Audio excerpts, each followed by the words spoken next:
Imagine you are adrift in the Pacific, a void of 160 million square kilometers. Below your hull lies an 11-kilometer abyss where the pressure exceeds 1,000 atmospheres, a force capable of instantly imploding a military submarine as if it were a soda can. This is not a passive body of water. It is a high-pressure engine. We have been taught to see the ocean as the cradle of life, but this perspective ignores a fundamental truth. For human technology and biology, it is an environment of extreme hostility, engineered to dismantle anything that isn't perfectly adapted to its physics.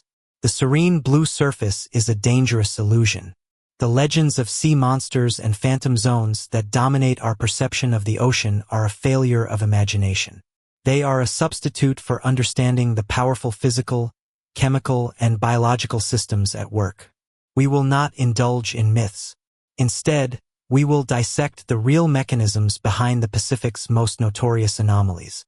We will analyze how Antarctic ice fractures can generate sounds heard 5,000 kilometers away, how gas blowouts from the seabed can swallow ships whole, and why the most remote point on Earth is a designated graveyard for falling spacecraft. This is the ocean as a machine.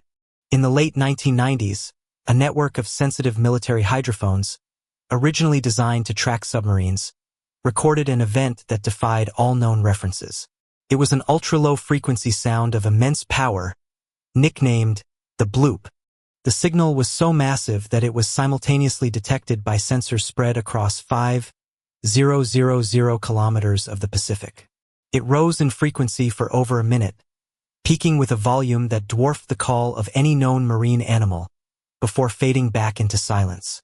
The data immediately fueled speculation of a colossal, undiscovered creature. Enthusiasts calculated that for an organism to produce such a sound, it would need to be many times larger than a blue whale, the largest animal on Earth. But from a biological systems perspective, this was impossible. The sheer physics of displacing that much water to generate such an acoustic wave would require a respiratory and muscular structure beyond the limits of biological engineering. No living tissue could withstand the internal pressures required, and no organism could process enough energy to power such a broadcast. The monster theory collapsed not against skepticism, but against hard math. The true source was not biological but geological and far more powerful. Years of analysis by NOAA scientists correlated the sound's acoustic signature with icequakes. The bloop was the sound of a massive Antarctic glacier fracturing and calving, a colossal piece of ice breaking away and scraping against the ocean floor. The immense energy released was channeled through a specific layer in the ocean known as the deep sound channel, or SOFAR channel. Here, unique temperature and pressure conditions trap sound waves, creating a natural acoustic waveguide. This pipeline allowed the low-frequency sound of the cracking ice to travel for thousands of kilometers with minimal energy loss, turning the entire ocean basin into a massive resonant chamber. The mystery wasn't a monster. It was a demonstration of planetary-scale physics, where the ocean itself acts as an amplifier for forces we can barely comprehend. While the bloop was a case of physics amplifying a natural event, our next stop is a location where the laws of physics seem to break entirely. South of Japan lies a notorious patch of ocean sailors called the Devil's Sea. In 1952, the Japanese government dispatched a fully equipped research vessel, the Keio Maru No. 5, to investigate reported anomalies. On board were 31 expert scientists and crew.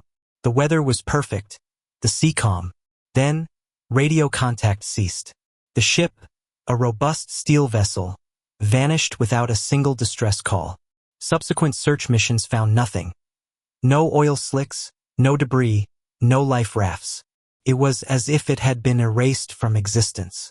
The incident fueled decades of speculation about dimensional portals, space-time warps, or rogue magnetic fields that disabled electronics and pulled ships to the ocean floor.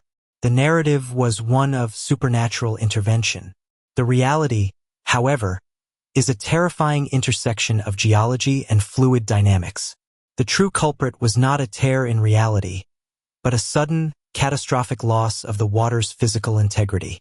The Devil's Sea sits directly above the Izuogasawara volcanic arc, a hyperactive section of the Pacific Ring of Fire where the seafloor is studded with active submarine volcanoes. These volcanoes don't just erupt with lava.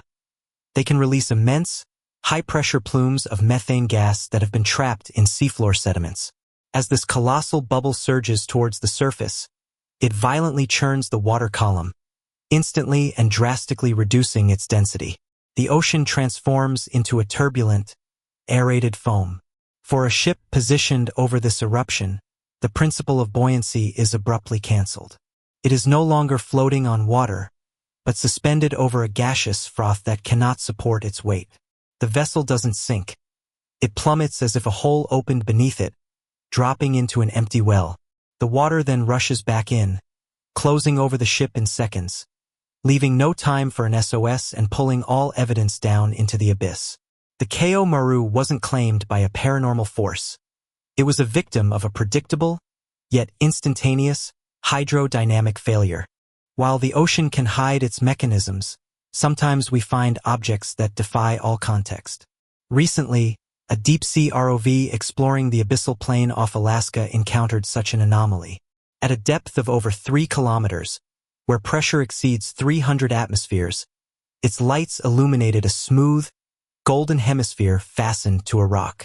A clean hole was torn in its side, as if something had burst out from within. The footage went viral, igniting theories of a hatched alien egg or a piece of unknown technology, a bizarre artifact in a world of total darkness. The public narrative focused on extraterrestrial origins, but the scientific verdict was far more elegant. Using a robotic arm, researchers retrieved the object. It wasn't metal but soft and silk-like. Analysis confirmed it was biological tissue, likely a protective egg casing or the cocoon of a deep-sea sponge. This was not an alien artifact, but a piece of sophisticated biological engineering. In an environment of crushing pressure and freezing cold, life must create its own armor. The Golden Sphere was a purpose-built pressure vessel, an evolutionary solution designed to shield fragile life during its most vulnerable stage. It's a direct refutation of random mutation, showcasing targeted adaptation where form is dictated by extreme physics. This principle of extreme adaptation scales up from protective casings to the organisms themselves. Consider the giant phantom jelly, Stygiomedusa gigantea. When an ROV filmed one, the footage showed a creature from another world. A bell over a meter wide trailing 4 thick, 10-meter-long arms like dark, flowing ribbons. It wasn't a monster born of mutation, but a prime example of deep-sea gigantism. In the abyss, where food is scarce and temperatures are near freezing, being large is a crucial survival strategy. A larger body has a lower surface area to volume ratio, making it vastly more efficient at conserving heat and metabolic energy. Its immense size is not a sign of monstrosity, but of peak evolutionary efficiency. The bizarre, seemingly alien forms found in the deep are not evidence of extraterrestrial life or chemical mutations. They are the logical output of Earth's biology operating under the planet's most extreme physical constraints. The Golden Sphere and the Phantom Jelly are not monsters. They are hyper-specialized biological machines, their strange designs dictated by the brutal physics of pressure, temperature, and resource scarcity. Their otherworldliness is simply a measure of how far our planet's own engineering can be pushed. Nature's engineering isn't just confined to the abyss. It is now operating within a new, entirely artificial environment created by human failure, the Great Pacific Garbage Patch. This is not a solid island you can walk on, but a technogenic continent of debris, a diffuse soup of trillions of plastic fragments spanning an area 3 times the size of France. For years, this zone was labeled as a sterile marine desert. The scientific consensus was that this vast accumulation of synthetic waste was a toxic dead end, a monument to decay where life was being systematically extinguished. The first expeditions into the patch expected to find nothing but chemical sludge and the slow, photo-degrading breakdown of polymers under the sun. But when researchers pulled the first samples of debris from the water, the reality was staggering. The plastic was not sterile. It was teeming with life. Coastal species, anemones, hydroids, and crabs that have no business being in the open ocean were thriving. These organisms require a hard surface to anchor themselves, a substrate that is virtually non-existent in the pelagic zone. Our plastic waste has become that substrate. They have colonized our bottles, containers, and fishing gear, transforming them into permanent, floating rafts that drift for thousands of kilometers. This has given rise to an entirely new and unprecedented ecosystem, which scientists now call the neopelagic community. Coastal life is now surviving, reproducing, and colonizing the high seas, an environment they were never evolved to inhabit. The paradox is as profound as it is disturbing. An act of global, systemic irresponsibility has not just destroyed a habitat. It has inadvertently created a novel biological niche that never before existed on Earth. The ocean, faced with a synthetic plague, didn't just die. It adapted, repurposed our waste, and engineered a new way to live, demonstrating a resilience that is both awe-inspiring and a chilling indictment of our impact. While nature engineers new life in a continent of our accidental waste, humanity has engineered a final resting place for its most advanced technology in a zone of absolute emptiness. In the southern Pacific Ocean lies Point Nemo, the oceanic pole of inaccessibility. This is not a physical landmark but a mathematical coordinate, the single point on Earth farthest from any landmass. The nearest coast is almost 700 kilometers away. If you were here, the closest human beings would often be the astronauts orbiting 400 kilometers above in the International Space Station. This profound isolation makes it the perfect target. The seabed beneath Point Nemo is a graveyard, but not for ships or ancient cities. It is the designated impact zone for deorbited spacecraft. The process is a precise exercise in physics. When a massive object like a cargo vehicle or a space station reaches the end of its operational life, space agencies execute a final engine burn to push it out of orbit. As it plummets into the atmosphere at hypersonic speed, the immense friction and heat incinerate most of its structure in a man-made meteor shower. However, dense, durable components like titanium fuel tanks and steel engine assemblies survive this thermal destruction. These tons of wreckage continue their trajectory, crashing into this remote patch of ocean. Over 260 spacecraft, including the Russian Mir space station, have met their end here. This location was chosen for more than just its distance from land. Point Nemo lies at the center of the South Pacific Gyre, a vast, rotating ocean current that blocks nutrient-rich waters from flowing in. This makes the region a biological desert, one of the least productive and least populated marine environments on the planet. The lack of nutrients means a near-total absence of life. It is a planetary void. This calculated choice of a dead zone ensures that the falling debris causes minimal ecological disruption. Point Nemo is not a mystery. It is a systemic isolator, a cold, logical solution where our highest technologies are deliberately sent to die in the planet's most lifeless water. From the engineered dead zones where machines lie silent, we turn to a phenomenon that fills the ocean with living light. Crews navigating the Pacific at night sometimes witness an event that erases their sense of reality. Imagine standing on deck in a starless, impenetrable dark, when the water begins to glow. This is not the familiar, fleeting sparkle of plankton. It is a steady, uniform, milky white light stretching to every horizon. The boundary between sea and sky dissolves, creating the surreal sensation that your steel ship is no longer sailing on water, but gliding silently through a field of luminous clouds. Satellite imagery confirms the staggering scale of these events, capturing glowing patches of ocean larger than Great Britain. For centuries, sailors recorded these milky seas as supernatural omens. The truth, however, is biological, orchestrated by a collective intelligence at a microscopic scale. The light is generated by trillions of bioluminescent bacteria. Crucially, they do not glow individually.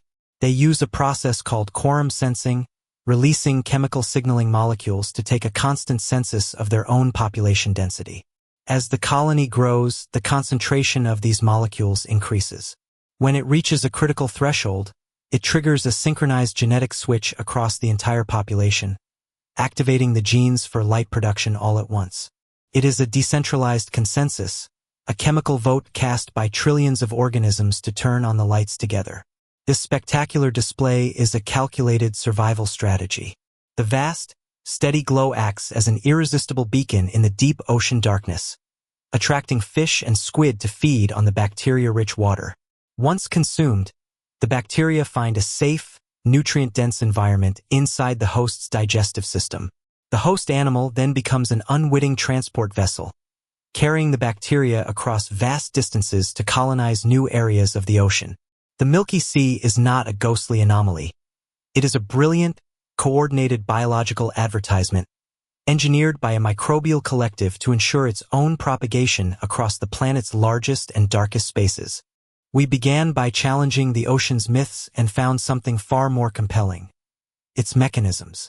The Pacific is not a vault of supernatural secrets, but a planetary engine operating at the extremes of physics and biology. Our legends of monsters and portals are a failure to grasp the sheer scale of these systems.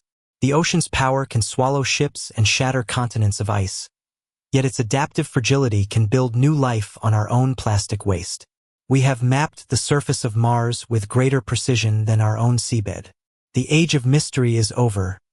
The age of systemic exploration has just begun.